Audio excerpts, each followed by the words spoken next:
mensaje que les traigo hoy, les cuento un poquito. Nuestro pastor Gustavo y Raquel nos asignan a cada uno de los que hablamos en los diferentes foros los temas. Y en esta oportunidad me dieron el libro de Nehemías. Yo nunca lo había leído. Realmente fue un gusto poderlo leer. Yo le decía a Gustavo un día que a veces yo siento que Dios le pone los temas primero a uno. O sea, casi que a veces siento que estoy haciendo como el estudio o estoy aprendiendo en realidad para mí. Entonces yo aprendí muchísimo. Fue una sorpresa muy, muy agradable para mí la lectura, y el Señor me movió a hablarles de lo que les voy a hablar hoy. Al principio yo creí que iba a hablar de otra cosa, pero en realidad Él, después de haber hecho la lectura varias veces, me puso esto en el corazón, y yo espero podérselos transmitir y que también impacte sus vidas como impactó la mía. El tema de hoy es: mira que no caigas. Yo creo que ya con el título nos dice un poquito hacia qué vamos esta mañana. Yo sé que Demian y Daniela saben lo que es esto, que caiga un gran árbol enfrente de sus casas, ¿verdad, Dani? No sé si alguien más ha tenido esa experiencia, pero o sea, debe ser terrible, y por lo que nos contaron nuestros hermanos fue terrible. O sea, realmente es impresionante la caída de un árbol. Y investigando un poquito de por qué es que esto pasa, entonces yo encontré que hay 3 condiciones que ponen en riesgo que esto suceda, y que son los suelos, el tipo de suelo, un suelo poco fértil, las raíces no muy profundas, no muy bien arraigadas, y después los vientos y la lluvia. Esto ponen en riesgo la caída de un árbol, y esto puede suceder. En nuestra vida como cristianos, así como pasa con los árboles, nosotros también necesitamos un mantenimiento. Una cosa importante que se me olvidaba. En los lugares públicos, por ejemplo, los árboles que están en las montañas, pues a veces se caen y uno ni cuenta se da, ¿verdad? Pero en lugares públicos como parques y demás, los árboles necesitan un mantenimiento constante, justo para evitar que algo así suceda. Nosotros como cristianos también necesitamos esto. Nosotros también necesitamos que nuestras raíces sean profundas, que la tierra esté bien, que cuando vengan los vientos y las lluvias, que son las pruebas, no nos muevan, y esto no nos suceda a nosotros como creyentes en el Señor. Entonces el mensaje de hoy, y vean qué casualidad, todos somos de la casa, es un mensaje especialmente para creyentes, para personas que ya tenemos un tiempo de caminar en el Señor, ya sea que sean unos cuantos días o que usted tenga años de conocer a Cristo. El tema de estarnos autoevaluando y estar viendo la tierra y en dónde estamos ubicados y qué es lo que está pasando en nuestras vidas, y el contacto y la relación y cómo nos arraigamos al Señor, es vital y es importante siempre. No importa la cantidad de años que nosotros tengamos de conocer a Cristo. Entonces, ahora sí, con esta introducción, entremos un poquito en materia. Yo me imagino que tal vez todos ustedes en algún momento han escuchado hablar de la apostasía. Y hay cosas que, así como hay riesgos para el árbol, hay riesgos para nosotros de que no caigamos en esto. Porque la apostasía es justamente algo de lo que lleva a que nosotros como cristianos podamos caer. Pero yo sé en el nombre de Jesús que de los que estamos acá y de los que nos acompañan en redes, todos nos mantendremos firmes y siempre arraigados al Señor. Pero quiero que veamos una historia de ocasiones en las que esto no fue así y qué fue lo que pasó. Dice que la apostasía hace referencia al rechazo del cristianismo por parte de una persona anteriormente cristiana. Describe a aquella persona que ha abandonado voluntaria y conscientemente su fe en Dios y concretamente a Jesucristo. Y dice que existen 3 riesgos principales de que algo así pueda suceder. Tentaciones, que en la parte de tentaciones tenemos, por ejemplo, la idolatría, la inmoralidad sexual, la codicia. Son elementos que podemos ver en la parte de tentaciones. Los engaños, las falsas doctrinas, falsas creencias. Y hoy, sin ánimo de criticar a ninguna iglesia, pero tal vez todos nosotros en algún momento hemos escuchado mensajes o hemos sabido de lugares donde se predica la palabra de Dios, y tristemente está sucediendo mucho que, no sé, tal vez para hacer el mensaje más atractivo a la gente, a veces está demasiado lleno del mundo o demasiado lleno de filosofías, que tal vez son cosas que no estén mal, digamos, que no sean malas, pero no son lo que está en la Biblia. Yo un día hablando con una amiga, pensando en esto, yo le decía a ella, mira, yo he aprendido cómo identificar cuando muchas veces eso pasa. Dicen un versículo al inicio y después de toda la charla, usted no volvió a oír nada de la Biblia.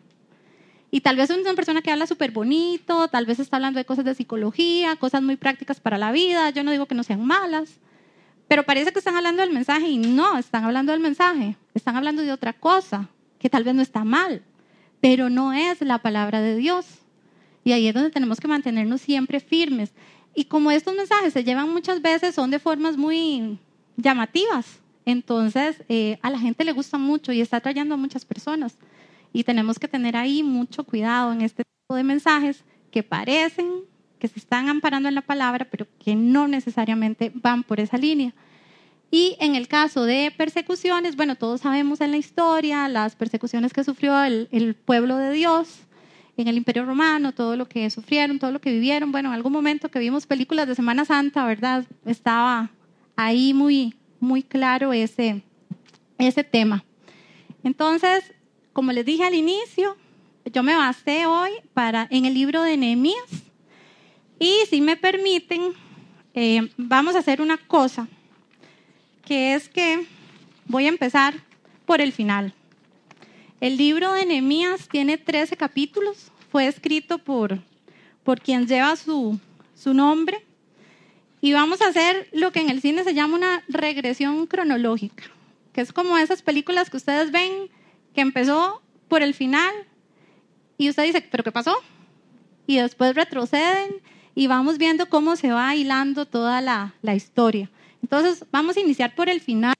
Aquí están los versículos por si gustan buscarlos, pero yo les voy a ir leyendo. Este es en el último capítulo. Como les decía, son 13 capítulos. Y dice así. Ay, denme un momentito. Me estaba adelantando. Ya les digo. Aquí está. Nehemías, dijimos que iniciamos 13 del 4 al 5. Esta escena de las que le voy a hablar es luego de que Nehemías, junto con el pueblo, levantaron las murallas de Jerusalén. Y ahora vamos a ver por qué era que se habían caído. Pero ellos reconstruyeron las murallas. Y esta escena inicia luego de que ya todo eso pasó y ellos hicieron un montón de cosas como pueblo, se unieron, un montón de cosas muy bonitas que ahora vamos a ver. Y luego de haber hecho todo ese gran trabajo y ese gran esfuerzo, sucede esto. Nehemías 13, 4, 5. Y antes de esto, el sacerdote Eliasib, siendo jefe de la cámara de la casa de nuestro Dios, había emparentado con Tobías y le había hecho una gran cámara, en la cual guardaban antes las ofrendas, el incienso, los utensilios, el diezmo del grano, el vino y el aceite, que estaba mandado dar a los levitas, a los cantores y a los porteros, y la ofrenda de los sacerdotes. Nehemías 13, 7, 12 dice, y entonces supe del mal que había hecho Eliasib por consideración de Tobías. Acordémonos de estos nombres, Eliasib y Tobías.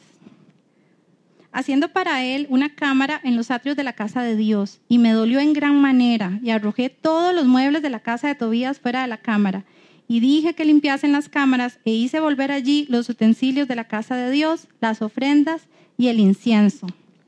Encontré asimismo que las porciones para los levitas no les habían sido dadas, y que los levitas y cantores que hacían el servicio habían huido cada uno a su heredad.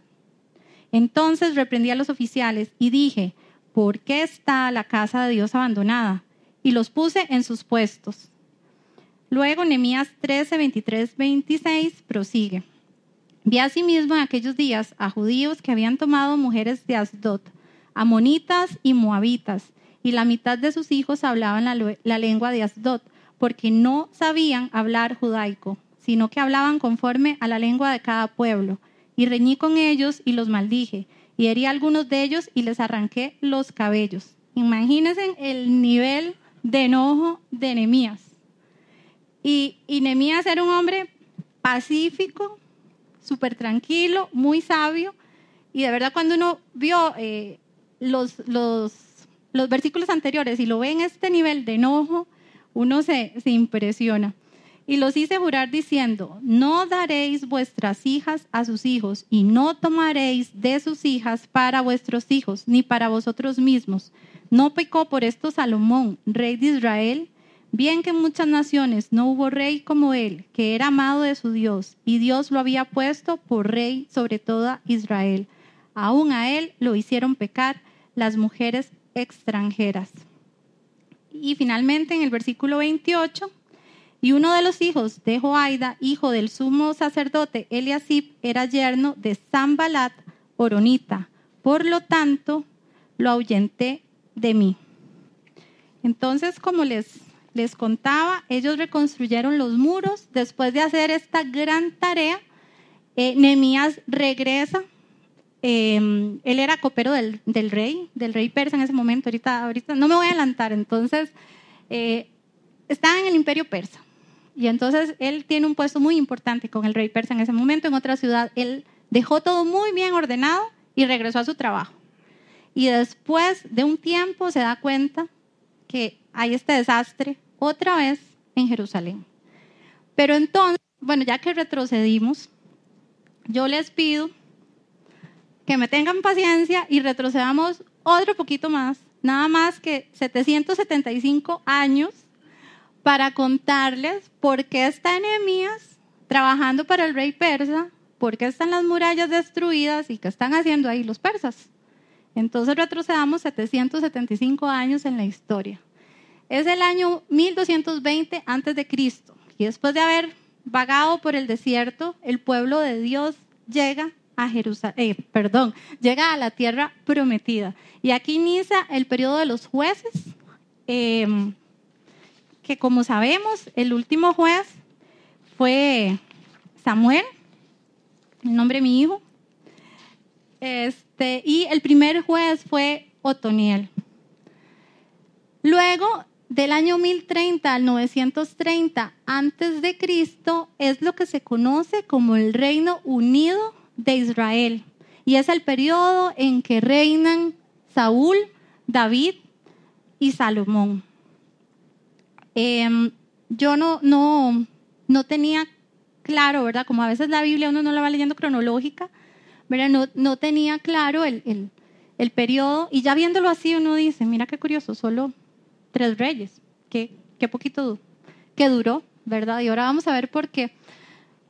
Porque resulta que Salomón, como lo leímos ahora, que lo dijo Nehemías cuando llegó muy enojado, que dice que a Salomón lo hicieron pecar las mujeres extranjeras, Salomón tuvo un primer periodo de su reinado maravilloso, que es el Salomón del que casi siempre escuchamos hablar, del Salomón sabio, el Salomón justo, que hizo muchísimo por su pueblo. Pero él tiene un segundo periodo donde él, como parte de su harem, ¿verdad? Sabemos que él tuvo muchas mujeres, entonces él dejó entrar 2 mujeres que eran extranjeras. Y una de estas mujeres era una princesa amonita. Y Salomón terminó rindiéndole culto a este Dios. Después de haber hecho todo lo que hizo, cometió ese grave error. Y luego de eso, dice que cambió su corazón. Obviamente, ¿verdad? Algo pasó ahí. Entonces hubo un cambio en su corazón y Salomón se volvió muy materialista. Y entonces es ese periodo donde todo lo que son las obras y demás tomó más fuerza para él, todo lo material, todos los placeres, tomó fuerza en él. Y entonces para poder mantener eso y poder llevar ese estilo de vida para él y para su pueblo, él puso una carga tributaria inmensa. Y entonces la gente terminó enojándose con él. Cuando él muere, tiene al pueblo en contra de él. Y entonces aquí es donde hemos escuchado hablar de la división de las tribus de Israel. Esta es la causa por la cual se dividen. Que aquí del 722 al 740 a.C. encontramos a las 10 tribus divididas. 10 tribus se van con un, no recuerdo el nombre ahorita, un nombre extraño, ¿verdad? Cómo cuestan a veces esos nombres extraños. Pero él era un funcionario en el reino de Salomón. Y entonces 10 de las tribus se van con él. Y 2 tribus se van con su hijo. Y en estas dos tribus se ubican al sur y las 10 tribus se ubican al norte. Aquí es cuando se da la separación. Entonces ya ellos separados, en el 722, 740, las 10 tribus que están en el norte son tomadas cautivas por los asirios. Y ellos hacen algo de que para sus efectos fue muy efectivo, pero fue fatal para el pueblo de Dios, que es que ellos llegan y toman a las 10 tribus y las dividen en todo su imperio. Eso es, yo me imagino, como si William Walker no hubiera sido derrotado y viene y toma Costa Rica y entonces divide a todos los costarricenses desde Estados Unidos hasta donde haya llegado su reino. Y entonces el pueblo es dispersado. Y entonces dice que ya ellos, estando dispersos unos de otros, nunca más se volvieron a unir. Y entonces ellos terminaron con más fuerza, asimilando costumbres de otros pueblos, pero vean que la división ya estaba cuando esto les sucedió. Y justamente por eso les sucedió, estaban debilitados como pueblo. Y por eso a ellos los toman. Pasaron unos años y eso no sucedió con las 2 tribus, pero a las 2 tribus finalmente les pasa. Y del 587 al 537 a.C., estas 2 tribus también son tomadas por los babilonios. Y el rey Nabucodonosor destruye las murallas de Jerusalén. Se lleva a su clase dirigente cautiva. Esto ellos lo hacían porque ellos decían, no, los que tienen el poder, los que tienen más dinero, los que son la nobleza, son los que pueden llegar y venirse en contra de nosotros. Entonces ellos tomaban, digamos, a la clase gobernante, la tomaban, se la llevaban o los asesinaban y dejaban al pueblo, a los campesinos y así, los dejaban ahí. Y esto también les termina sucediendo a las 2 tribus. Y ahora sí, viene Nehemías, por eso yo les decía, para ver por qué estaba haciendo Nehemías ahí en el imperio persa, es porque después de que los babilonios hicieron esto, vienen los persas y traen abajo el imperio de Babilonia. Cuando Nehemías está ahí, ya no están los de Babilonia, están los persas. Y él tiene un trabajo importantísimo, lo que yo les decía, que no me iba a adelantar, con el rey Artajerjes, que es un rey persa, y es el mejor trabajo que podía tener un extranjero en ese reino. Era una persona totalmente de confianza para el rey. Incluso una de sus tareas era servirle el vino al rey, porque ustedes saben, era una forma que a veces se utilizaba mucho, ¿verdad?, para envenenar a una persona y demás. Entonces Nehemías era el encargado de hacer eso. Y se cree que a veces el copero incluso era la persona encargada de ciertas finanzas del reino. Era además una posición muy, muy bien retribuida. Y ese es el trabajo que en ese momento tiene Nehemías. Pero Nehemías también es un conocedor de Dios. Y a mí me llama mucho la atención porque si vemos los años, ¿verdad?, y sumamos un poquito y hacemos la matemática, Nehemías nació en cautiverio, ¿verdad? Él no vio a las 2 tribus unidas. Él ya era parte de la cautividad cuando él nació. Y él conocía muy bien quién era su Dios. No solo lo conocía mucho la palabra de Dios, pero también tenía una relación sumamente estrecha con Dios, a pesar de estar en un lugar ajeno a su pueblo y ajena a su tierra. Era un hombre temeroso de Dios. Yo les invito a que después lean la historia porque vieran que de verdad es muy bonita y uno lo ve como siempre él está orándole a Dios, pidiéndole a Dios, como tiene temores, como los tenemos todos, ¿verdad? Pero en cada temor él va al Señor, va al Señor, va al Señor siempre. O sea, de verdad que la historia de Nehemías es un ejemplo en muchos sentidos, como líder que él fue, como él animaba al pueblo, todo lo que él hizo por su pueblo, pero una de las cosas que a mí me quedó más de esas características de él tan positivas era esa relación tan estrecha con Dios que vivía Nehemías, a pesar de que estaba rodeado de todo lo que estaba, pero él estaba muy bien plantado con quien tenía que estar. Y Nehemías, posiblemente por lo que se ve en el primer capítulo, tenía familia todavía que vivía en Jerusalén. Y si vamos a Nehemías 1, 3, 7, vamos a empezar aquí, ahora sí, con el primer capítulo del libro, para ver aquí qué fue lo que pasó. Ya por aquí lo busco y dice que vino Hanani, uno de mis hermanos, con algunos varones de Judá, y les pregunté por los judíos que habían escapado, que habían quedado de la cautividad, y por Jerusalén, y me dijeron: el remanente, los que quedaron de la cautividad allí en la provincia, están en gran mal y afrenta, y el muro de Jerusalén derribado, y sus puertas quemadas a fuego. Cuando oí estas palabras, me senté y lloré, e hice duelo por algunos días, y ayuné y oré delante del Dios de los cielos. Más adelante, como parte de esta oración que hace Nehemías, él le pide perdón a Dios por el pueblo y reconoce que han pecado, y que esa es la razón por la cual están como están en ese momento.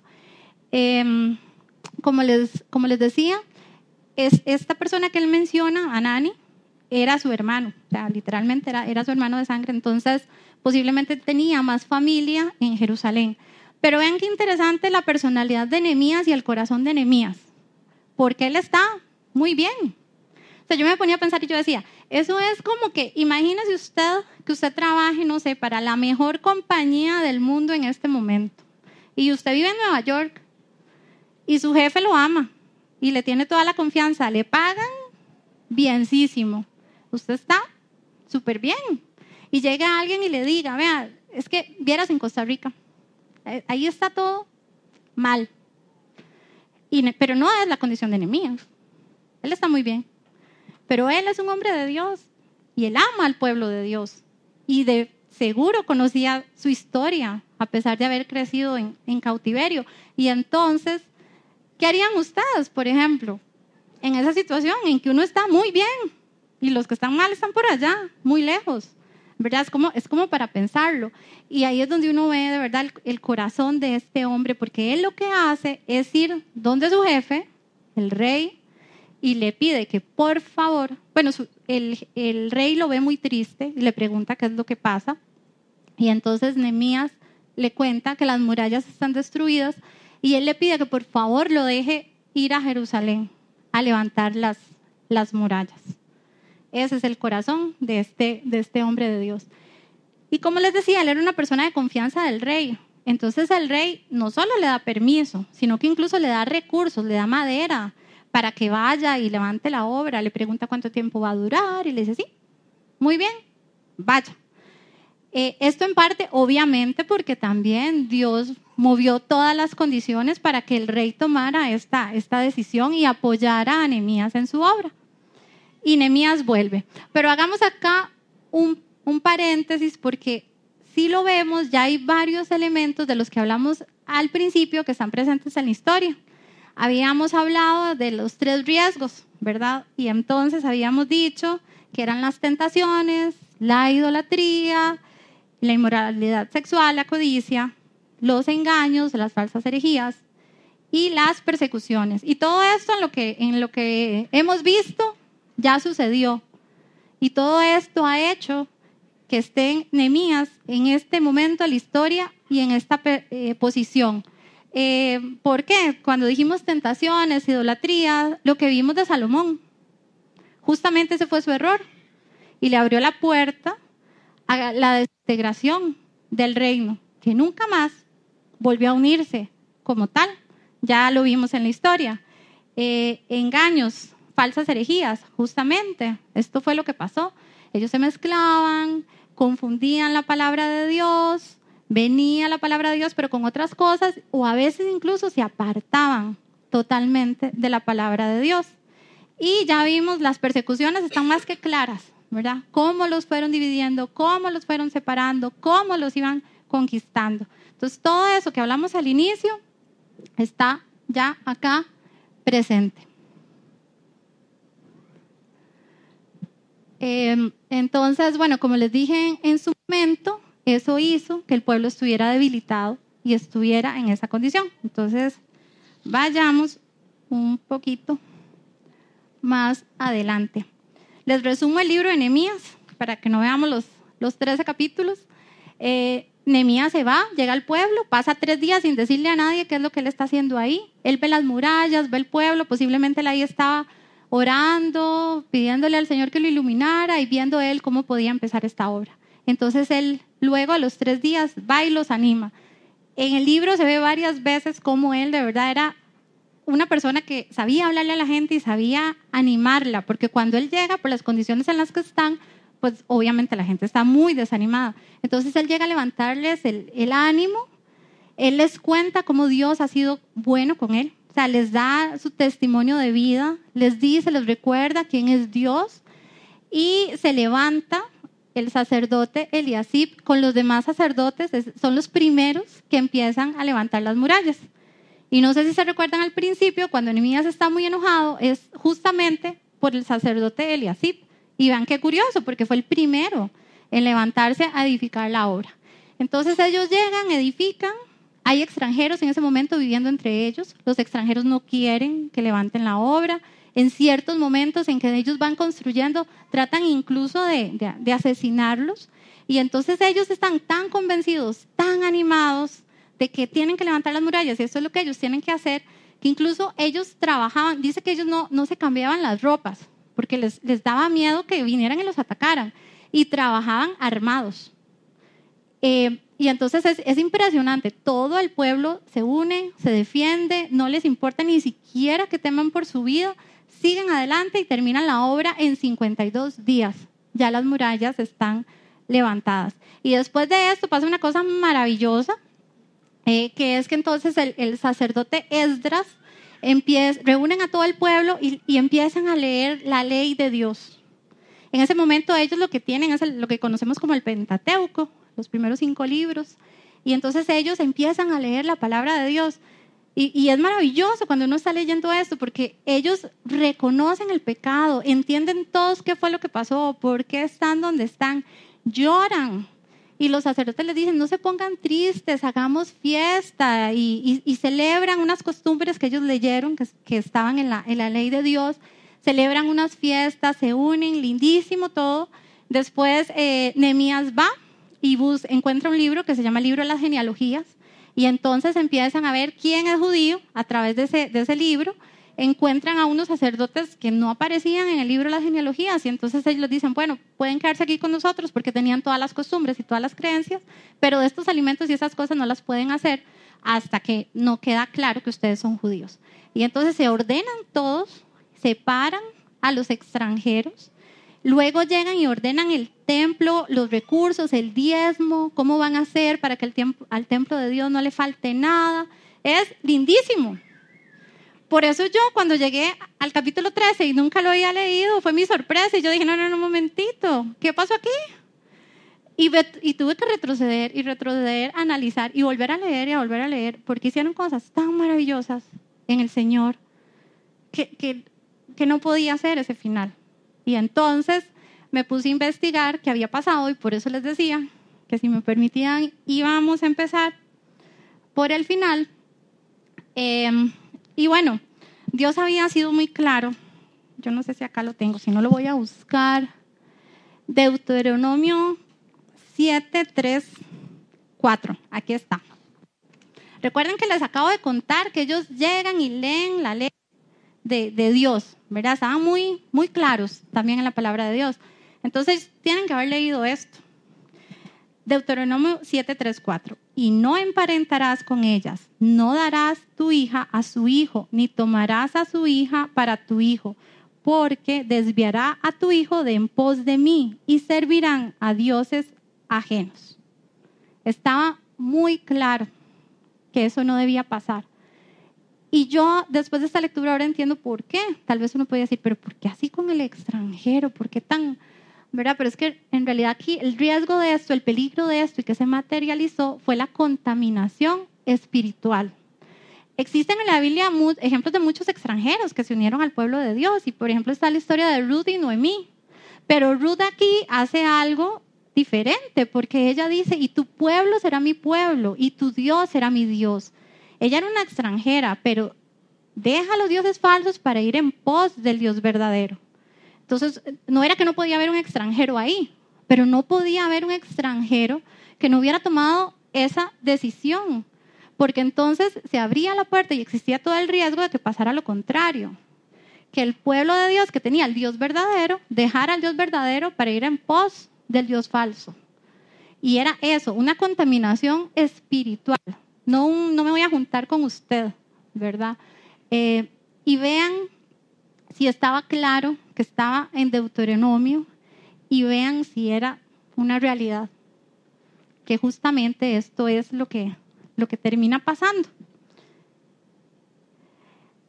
Y entonces, bueno, llegamos ahora sí al día de hoy. Nosotros vemos esta historia y podemos pensar, bueno, eso sucedió con el pueblo judío, esa fue su historia, ok, ya entendí por qué están separados y qué fue lo que pasó. Pero todo eso es del Antiguo Testamento, todo lo que hemos hablado. Al día de hoy estamos nosotros como cristianos, como creyentes en ese riesgo. Pues sí, seguimos teniendo ese riesgo. Y por las mismas razones de siempre. Nada más que en el mundo en que vivimos se ve de formas diferentes, ¿verdad? Y entonces tomemos por el ejemplo de Nehemías y su vida y su testimonio. ¿Y por qué esto no le pasó a Nehemías? ¿Por qué Nehemías fue tan diferente? ¿Por qué también en la Biblia hay tantas historias de hombres y mujeres tan diferentes que tomaron otra decisión, que gracias a ellos nosotros tenemos hoy la palabra de Dios? Porque mucho se perdió de camino, pero mucho también se conservó. Entonces enfoquémonos en lo que quedó, en lo que se conservó, en personas como Nehemías. ¿Qué es entonces lo que tiene Nehemías diferente? Porque si recordamos lo que leímos al principio, Nehemías justamente le empieza diciendo al pueblo cuando está enojado, Deuteronomio 7, porque los regaña. ¿Se acuerdan que yo les dije? Recuérdense de estos nombres, Eliasib y Tobías. Eso fue lo que él encontró, que estaba metido Tobías ahí, le hicieron un atrio en la casa de Dios. Y parafraseando les dice Deuteronomio 7, porque les reclama el haberse emparentado con él. Después de Sanballat, que es un horonita, que también decide mejor apartarse de él.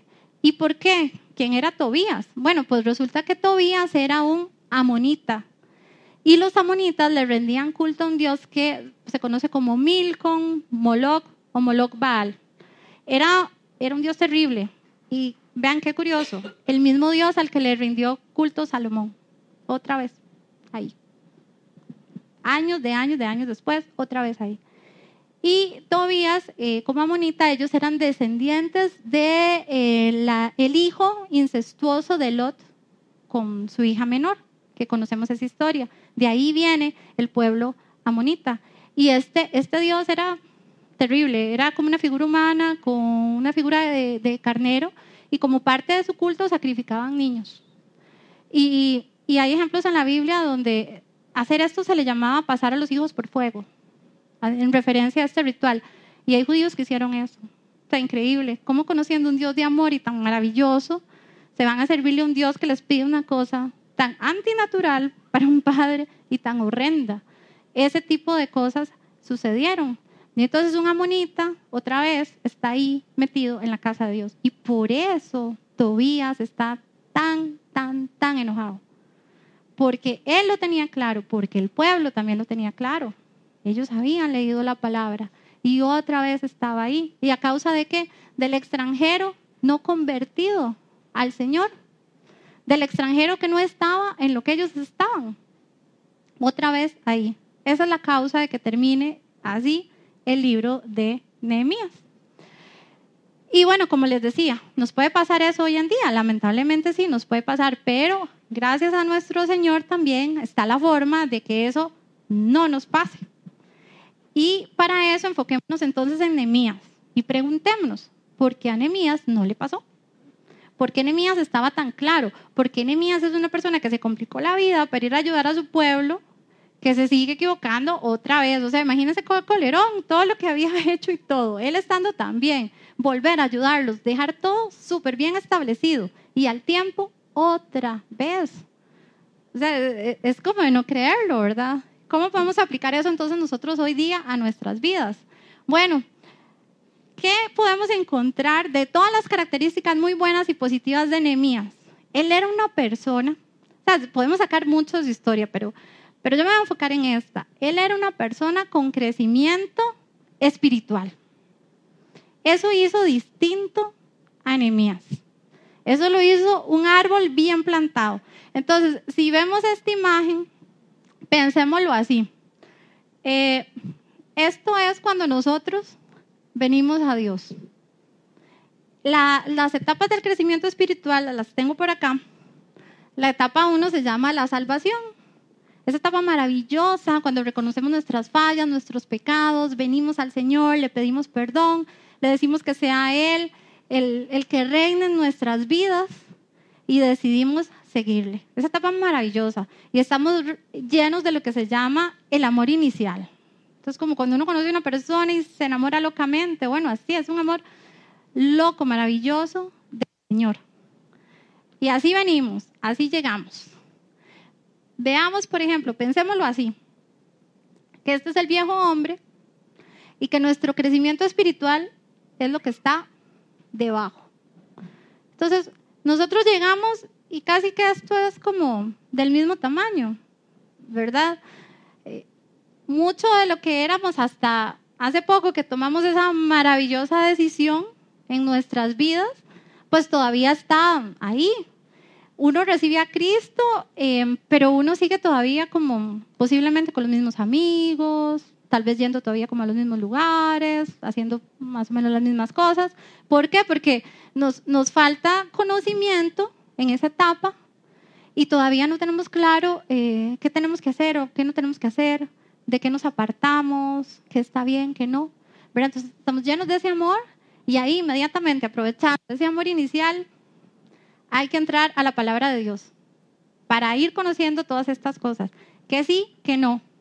Y otra cosa también que yo diría muy importante, llenarse, rodearse de cristianos que lleven bastante tiempo, ¿verdad? Que nos puedan aconsejar, que nos puedan guiar y que podamos estar en un buen ambiente con ellos para ir aprendiendo, ¿verdad? Eso es muy, muy, muy importante. ¿Qué es lo que pasa a veces cuando nos quedamos ahí, pero no fuimos a la palabra de Dios y no tomamos ciertas decisiones importantes para nuestra vida? En algún momento entonces, como hay mucho riesgo, como hay mucha emoción, pero todavía no hay mucho conocimiento y todavía nos rodea mucho de lo que hasta hace poco dominaba nuestras vidas, porque el Señor lo que hace en la salvación es tomarnos del reino de las tinieblas y pasarnos al reino de Dios y nos adopta como hijos. Pero estamos muy acostumbrados a esto otro, es lo que conocíamos. Entonces, si rapidito no nos movemos de aquí, para irnos moviendo más hacia acá, hacia el reino del Señor, en esta etapa, las tentaciones, los engaños, las persecuciones, somos muy frágiles. Y lo hemos escuchado muchas veces, somos bebés espirituales, sí, es verdad, somos bebés espirituales. Y todos los que tenemos hijos y sobrinitos y toda aquella bebé preciosa que está allá, sabemos lo frágil que es un bebé. Así somos, un bebé. No podemos quedarnos ahí solos. Por eso les decía, importante rodearnos de personas que conocen, rodearnos de la palabra de Dios que nos instruye. Y el Espíritu Santo entonces nos empieza a hablar y nos va diciendo esto sí, esto no. Es muy importante moverse de ahí tan rápido como podamos. Yo no sé ustedes, pero yo me acuerdo la primera vez que el Espíritu Santo me habló. ¡Uy! Pero así me oyen. Yo me acuerdo la primera vez que el Espíritu Santo me habló. Yo siempre decía, ¿pero qué es eso que oyen la voz de Dios? Oye, ¿sigo? Sí. Yo decía, ¿cómo es eso que dicen que oyen la voz de Dios? Y yo no oía nada, ¿verdad? Y un día yo estaba con unas compañeras del trabajo, como les decía, en los mismos lugares de siempre, con las mismas personas de siempre, ¿verdad? Porque todavía no había hecho eso como de mejor aquí no, ¿verdad? Y entonces ellas empezaron a hablar mal de alguien. Y algo aquí adentro me dijo, cuidado con esa conversación. Usted no. Y yo, ok, así habla. Y entonces yo me quedé ahí, pero no dije nada. No hablé nada en contra de esa persona, no me presté para eso, no. Y entonces ahí empecé a entender lo que pasaba. Y ahí ya me empezó a hablar y a decirme de qué me tenía que apartar. Pero yo estaba, no estaba en un bar, estaba en una casa de una amiga. Pero en la misma reunión de siempre, con las mismas personas de siempre. Ahí estaba yo. Y eso es importante, irse alejando de ahí. Bueno, no tenemos la imagen, pero bueno, si recuerdan que eran como unas plantitas y que el crecimiento espiritual son las raíces que van para abajo.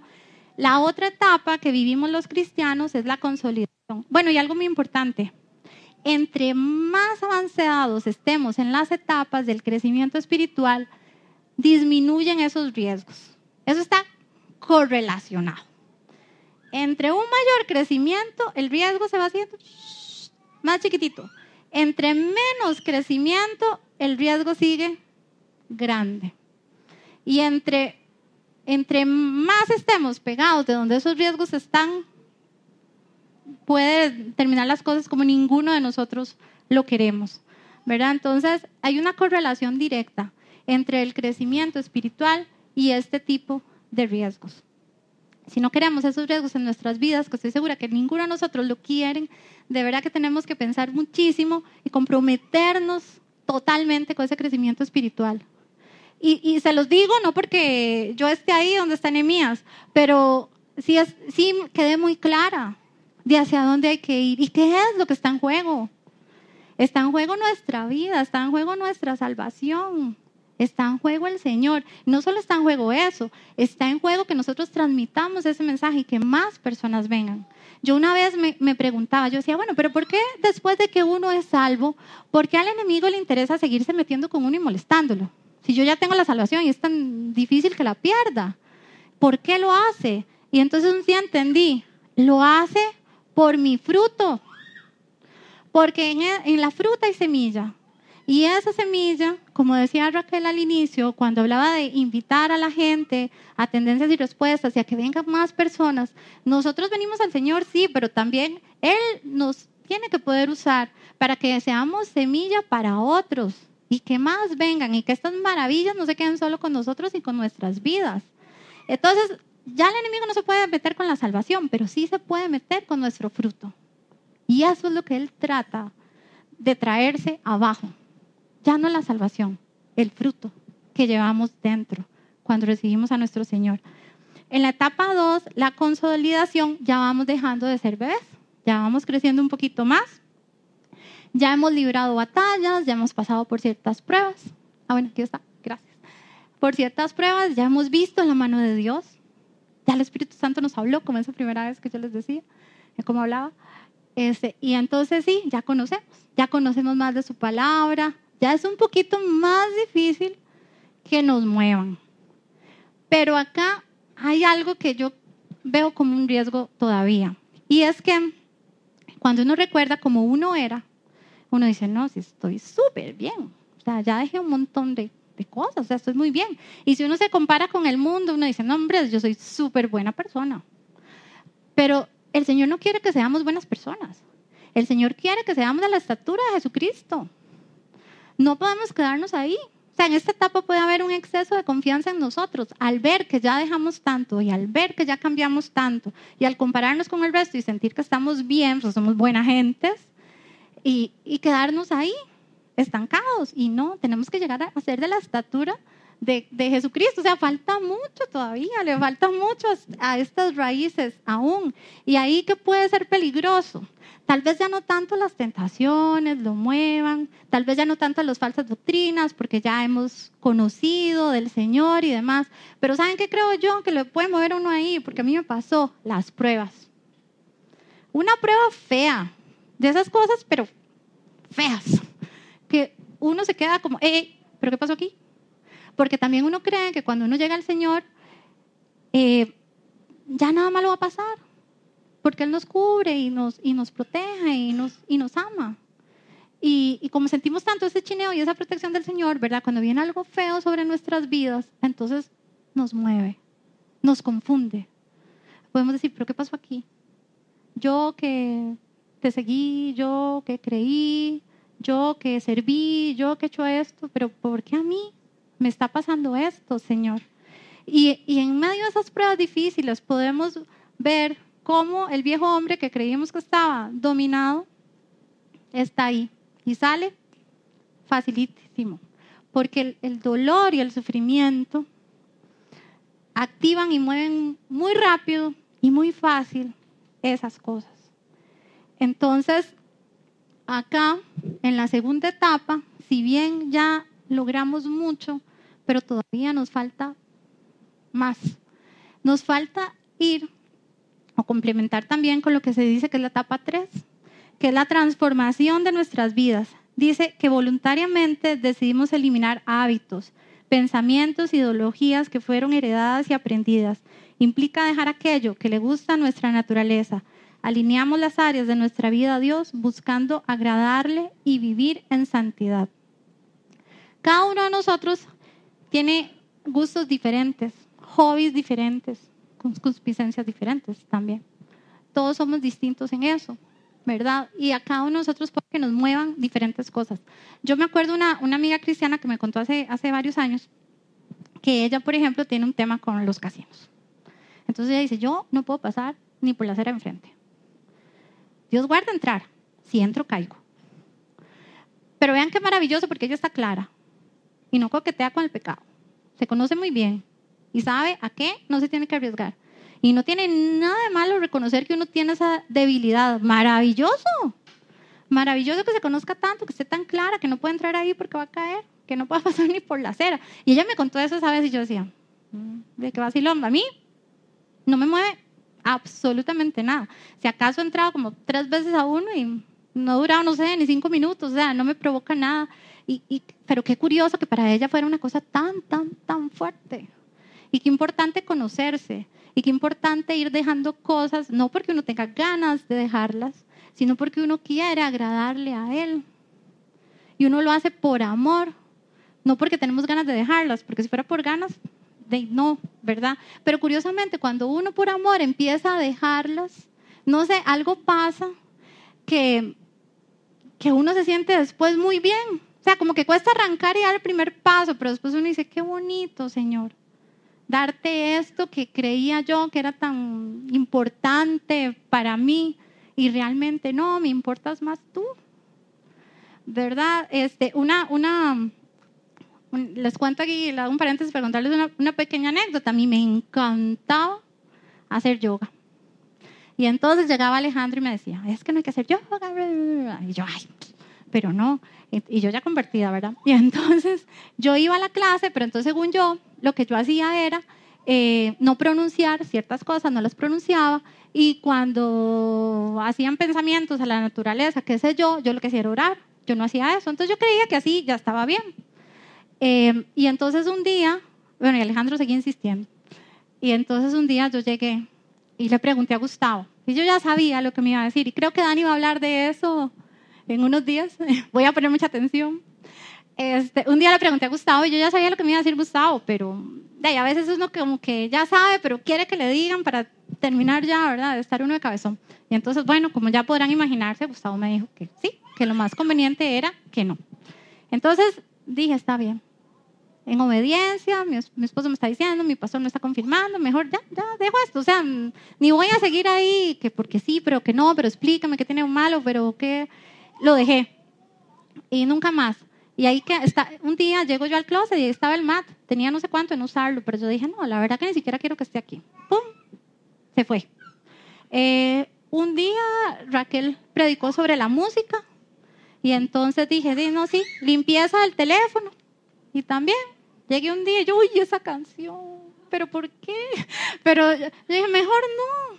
Y o sea, yo creo que me molé la mitad de lo que tenía en el teléfono. se fue. Y un día con mi closet también, yo creo que todavía me falta, pero dije, no, sí, ese pantalón como que mejor no, se va. Y saqué cosas que no tenía ganas de sacar. Y la música me costó, creo que me costó más que la ropa. Me costó, porque eran canciones que me gustaban mucho. Pero, por ejemplo, es, como les decía ahora, es tanto lo que hay en juego, que ¿para qué se va a arriesgar uno? O sea, ¿para qué estar oyendo una canción que dice felices los cuatro? O sea, sí, puede ser que entonces usted no vaya y cometa una locura, ¿verdad? Pero ¿para qué jugársela? ¿Verdad? Cuando queremos que estas raíces crezcan, ¿para qué estar oyendo eso? ¿Para qué estar viendo esas cosas? Y yo al principio, tal vez alguno de ustedes piense así, yo los entiendo. Yo pensaba, ay, esos cristianos locos, exagerados. Pero el día en que decidí que quería empezar a crecer un poquito más, dije, voy a ser una cristiana loca, exagerada. Y voy a ir quitando esas cosas mejor. Y no extraño ninguna. Ni la música, no extraño nada de eso, ni hacer yoga, no extraño nada de eso. Porque es más lo que puedo perder. Pueda que sí, depende de sus naturalezas, como les decía de mi amiga. O sea, puede que ustedes sí pueden oír esa música, no sé, pero mejor no. O sea, como yo sí podía entrar al casino y ella no puede, pero si yo empiezo a ir todos los días al casino, aunque ahorita no me mueve nada, o sea, va a llegar el día en que yo diga, mira, voy a jugar un poquito. Y si para peores gano y me va bien, voy a seguir. Y ni siquiera era lo mío, ni siquiera me movía nada. Pero voluntariamente fui y me metí ahí. Voluntariamente fui y decidí jugar. Y decidí volver a ir una y otra vez y otra vez. Y cuando me di cuenta, ya estaba uno envuelto. ¿No les parece que no vale la pena? Mejor no, ¿verdad? Y cada uno sabrá qué lo mueve o qué no lo mueve. Cada uno sabrá en qué etapa está o no está, o a dónde quiere ir o no quiere ir. Pero yo lo que les quiero transmitir hoy es que tenemos un regalo precioso. El mejor regalo que pudimos recibir en esta vida. Somos hijos de un rey. Y Cristo murió en una cruz por nosotros y nuestros pecados. Yo creo que lo menos que podemos hacer es no volver otra vez en pos de esos pecados por los que Él colgó en un madero. Por esos pecados, por esos gustos, por esos placeres, Él dio su vida por nosotros. Y lo menos que uno puede hacer es decirle, por eso que moriste, no va a estar más en mi vida. No te puedo hacer eso, Señor. No vale la pena, Señor. Y bueno, para avanzar en las etapas, vamos a resumir la cuarta y la quinta, que es la bendición y la transformación. En la bendición el Señor ya nos puede usar para llegar a otros. En la cuarta y quinta etapa, los riesgos de caer, como ese árbol al principio, no es que ya no existen, porque nuestro espíritu fue redimido por el Señor, pero nuestro cuerpo no. Yo eso no lo tenía claro hasta hace unos meses. Nuestro cuerpo no. Entonces todas esas apetencias siguen ahí hasta que tengamos un cuerpo glorificado. Por eso es que tenemos que tener mucho cuidado, ¿verdad? Entonces, si bien siguen estando ahí, en la cuarta y quinta etapa de bendición y transformación, podemos decir que están controlados. Casi que podemos hasta pensar que se fue, ya. Pero sigue en algún lugar de nuestra carne, ahí está. Tal vez ya no pensemos en eso, tal vez ya no añoremos eso, no busquemos eso, pero en algún lado está. Yo estoy en un chat del colegio, y bueno, hace más de 20 años, no saquen cuentas, por favor. Y un día empezaron a hablar de cosas que pasaban en el aula. O sea, imagínense, hace más de 20 años. Y yo decía, ¿qué están hablando? No me acuerdo. O sea, como que yo hubiera estado en otro cole y otros compañeros, ya no me acordaba de nada. Y en eso hablaron algo de una suéter y de un profesor y no sé qué. Y vean, fue increíble. Mi mente se fue como 20 años y me acordé de eso, que no había pensado en más de 20 años. Y casi que yo cerré los ojos y como que vi el momento en que eso estaba pasando y todo, yo dije, ay, mira, sí. Y ahí estaba, otra vez, 20 años de no pensarlo. No era nada malo, pero digamos, ahí estaba. Hasta tuve un poquito como esas sensaciones de lo que había pasado ese día. Y entonces por eso les digo, ahí está. Puede que ya ni nos acordemos, que creamos, pero ahí está en algún lado, muy controlado, muy dormido, muy dominado. Sí, en la cuarta y quinta etapa. ¿Y por qué? Porque ya aquí es más lo que hay de nosotros en nuestra vida espiritual que lo que hay en nuestra carne, que se quedó chiquitita, se quedó pequeñita. Y esto creció. Y crece, y crece, y crece, y crece, y crece hasta nuestro último día de vida en esta tierra en que lleguemos a la presencia del Señor. Tiene que crecer, crecer, crecer, crecer y crecer y nunca detenerse. Y en la transformación la persona está en contacto, en comunión con Dios casi que diario.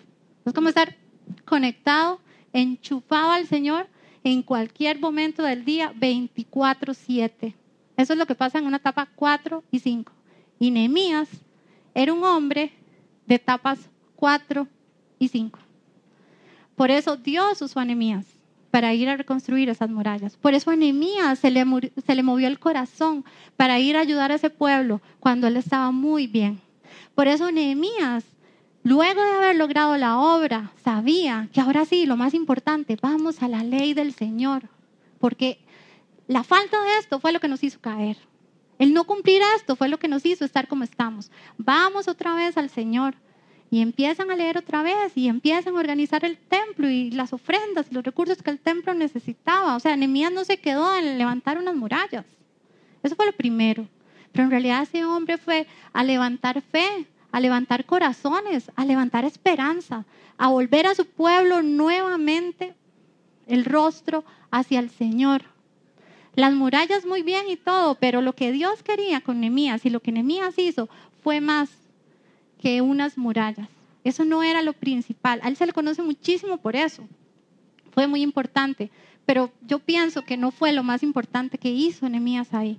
Por eso a él le dolió tanto que otra vez pasara eso. Y pasó por lo que ya se les había hablado y por lo que ellos ya conocían. Finalmente, no tengo el... Bueno, no importa. Perdón, ¿da que vos agarraste los teléfonos? ¿O Demian? Ah, es que ocupo el mío, es que no lo puse aquí. Yo quería que finalmente quedemos. Gracias. No lo tengo acá, entonces lo voy a buscar. Si lo quieren buscar, Isaías 61. Porque pareciera cuando uno lo lee que está haciendo referencia a esta historia que vimos hoy. Ya por aquí la busco. Dice Isaías 61, 1, 4. Buenas nuevas de salvación para Sión. A mí me encanta esto, me lo habló Gustavo y la verdad que me conmovió. Dice, el Espíritu de Jehová, el Señor, está sobre mí, porque me ungió Jehová. Me ha enviado a predicar buenas nuevas a los abatidos, a vendar a los quebrantados de corazón, a publicar libertad a los cautivos y a los presos apertura de la cárcel, a proclamar el año de la buena voluntad de Jehová y el día de venganza del Dios nuestro, a consolar a todos los enlutados, a ordenar que los afligidos de Sión se les dé gloria en lugar de ceniza, óleo de gozo en lugar de luto, manto de alegría en lugar del espíritu angustiado, y serán llamados árboles de justicia, plantío de Jehová para gloria suya. Reedificarán las ruinas antiguas y levantarán los asolamientos primeros y restaurarán las ciudades arruinadas, los escombros de muchas generaciones. Amén. Cuando uno lo lee parece estar haciendo como referencia a la construcción de esas murallas, pero esta es la otra cara de la moneda. O sea, vean qué maravilla, donde habla de restaurar ciudades y vean qué hermoso, serán llamados árboles de justicia. Empezamos con la imagen de un árbol que estaba caído. Y yo quiero terminar con la imagen de este árbol que se ve fuerte, sólido, firme, y pidiéndole a nuestro Señor que nosotros también podamos ser llamados árboles de justicia. No un árbol que se lo va a llevar la primera lluvia fuerte y el primer viento que venga, sino que árboles que se mantengan, que se sostengan firmes, siempre ahí, plantados al Señor. Así era Nehemías. Por Nehemías y personas como Nehemías, nosotros podemos tener esto acá hoy. Ver las maravillas del Señor y tener claros quiénes somos nosotros ahora. No somos los mismos, no somos las mismas personas. No tenemos que seguir viviendo como las mismas personas que solíamos ser. Tenemos que seguir avanzando. Y no se los digo porque para mí haya sido súper fácil un crecimiento, porque no. Yo pienso que tal vez uno también a veces, sobre todo en las primeras etapas, puede que retroceda uno y llega por la 2 y retrocedió uno y como que se volvió a la 1, ¿verdad? Pero el Señor nos ama y nos está esperando, o sea, sigamos en pos hasta la 5ª etapa. Aquí nadie es perfecto y las iglesias no están llenas de personas perfectas. Para mí ha sido una sorpresa que el Señor me ponga aquí a hablar. Nunca hubiera pensado eso. Pero Él nos va sosteniendo, nos va levantando, quiere que caminemos con Él, quiere que sigamos avanzando y quiere que vayamos por más, porque Él tiene mucho más para nosotros. Vamos de gloria en gloria. Y recuerden que somos una nueva familia en Cristo. Como les decía ahora, fuimos adoptados y somos hijos de un rey. Y cada uno de ustedes en sus familias, me imagino que como familia, cuando se reúnen, tienen como una forma de hablar, unos chistes que ustedes entienden, una forma de comportarse, costumbres que son de la familia, ¿cierto? Se reconocen muy bien y se sienten muy bien con esa familia. Bueno, nosotros hoy aquí somos familia en el Señor, ¿verdad? Entonces, así como se rodean de sus familiares, sus seres queridos, sus personas, sus amigos, también es importante, y aquí yo entiendo, por un tiempo no entendí que era tan la importancia de congregarse, pero justamente por eso, entre todos nos fortalecemos, entre todos nos apoyamos y entre todos vamos creciendo. Entonces mantengámonos firmes en familia, apegados al Señor y a su palabra y pidiéndole a Él que nos dé la fortaleza y la capacidad de seguir creciendo en su amor, en su sabiduría y en lo que Él quiere para nosotros en nuestras vidas. Amén. Eso es lo que les traía hoy. Sí, claro. Señor, te damos gracias, Padre, por tu infinito amor y tu misericordia. Te damos gracias, Señor, por este mensaje. Yo espero, Señor, que el mensaje que nos has expuesto el día de hoy, Señor, a través de tu enseñanza, a través de un hijo tuyo como Nehemías, Señor, cale en nuestros corazones y nos permita ver, Señor, la importancia de cuidar y resguardar el precioso regalo, Señor, que tú nos has dado. Señor, es un regalo que recibimos no por ser merecedores de él, sino porque tú, en tu infinito amor y tu misericordia, te complació, Señor, volverte hacia nosotros, revelarte, Señor, adoptarnos y recibirte como hijos tuyos, Señor. Ya que hemos recibido este precioso regalo, Señor, ayúdanos a entender y danos la fuerza, Señor, para caminar día a día un poquito más, Señor, en pos tuya, hasta llegar a alcanzar, Señor, la forma perfecta que tú has diseñado que sea cada uno de nosotros, Padre. Gracias por tanto, Señor. Gracias infinitas, Señor, por tu amor. Permítenos estar apegados a ti, Señor, como árboles fuertes, árboles de justicia, Señor, que extienden sus ramas hacia ti, Señor, que se afirman, que sus raíces son afirmadas, Señor, en ti, y que vamos por más, no solo para nuestras vidas, sino para las vidas de todos aquellos que nos rodean. En el nombre de Cristo Jesús. Amén.